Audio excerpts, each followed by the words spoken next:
Hello bachcho, let's read this question. The question says standard electrode potential data are useful for understanding the suitability of an oxidant in a redox titration. Some half cell reactions and their standard potentials are given below. हमें reactions दिए गए हैं, उनके standard potential दिए गए। ये कौन सा potential है? standard reduction potential है, ठीक है? हाँ, हमसे बोला है identify the only incorrect statement regarding the quantitative estimation of aqueous ferrous nitrate. Like option A है one manganate ion can be used in aqueous HCl. Option B है dichromate ion can be used in aqueous HCl. Option C है one manganate ion can be used in aqueous H2SO4. Option D है dichromate ion can be used in aqueous H2SO4. The key concept for this question is हमारे पास जो E naught cell होता है ना, it is basically E naught of cathode plus E naught of anode. ठीक है, जो हमारा कैथोड होता है उस पे क्या होता है रिडक्शन, और जो हमारे एनोड है उस पे होता है ऑक्सीडेशन. तो कैथोड ये हम लोग देखते हैं स्टैंडर्ड रिडक्शन पोटेंशियल,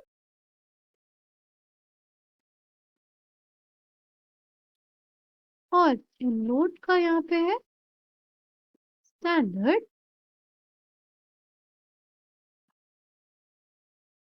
ऑक्सीडेशन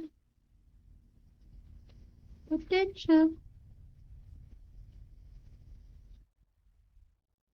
ठीक, अगर हमें दोनों इन terms of standard reduction potential लिखना हो तो क्या हो जाएगा E naught of cathode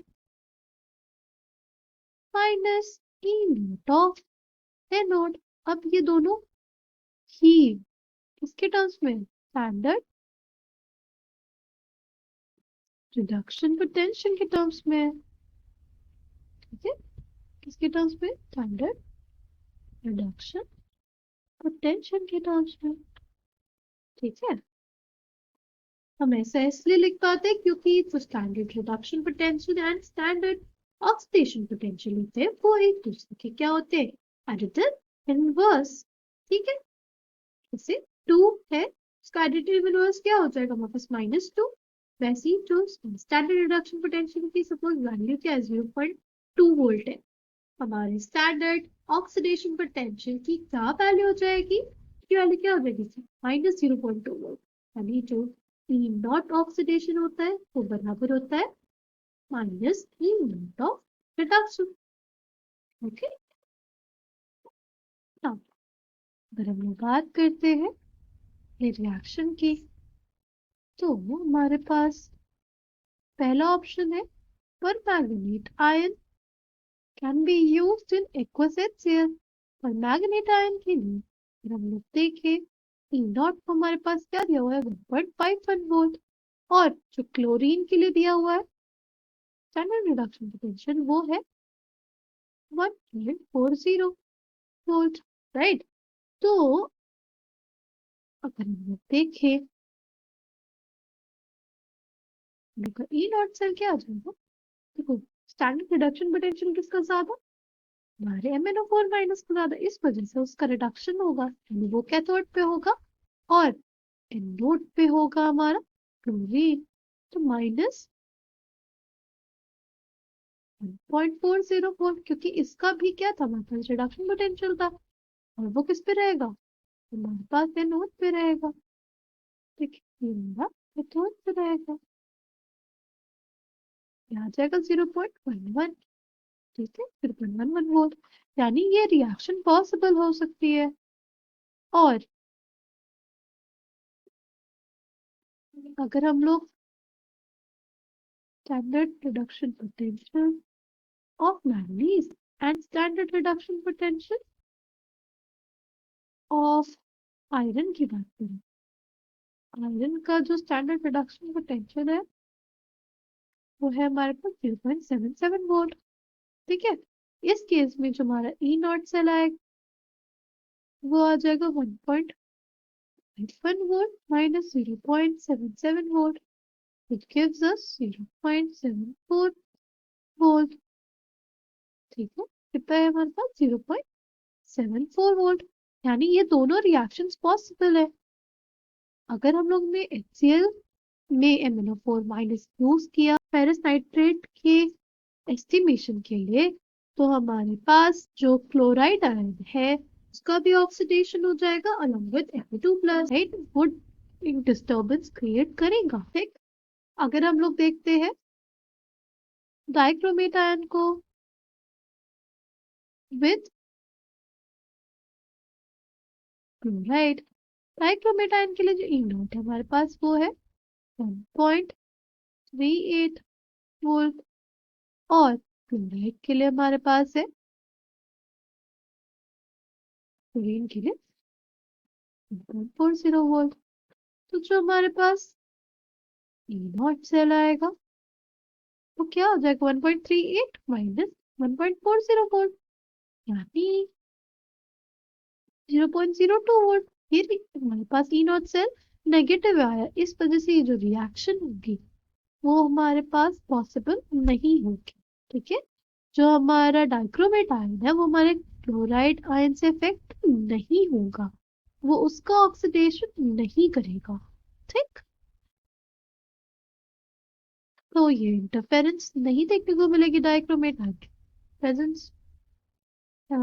dichromate ion जब प्रेजेंट रहेगा along with क्लोराइड आयन। ठीक है, डिस्टर्बेंस हमें देखने को नहीं मिलेगी, तो हम लोग आराम से जो मेरा फेरस नाइट्रेट है उसका हम लोग एस्टिमेशन कर पाएंगे। अगर हम लोग बात करें रिएक्शन की, क्या हो जाएगा, डाइक्रोमेट आयन का हमारे पास रिडक्शन पोटेंशियल 1.38 वोल्ट, और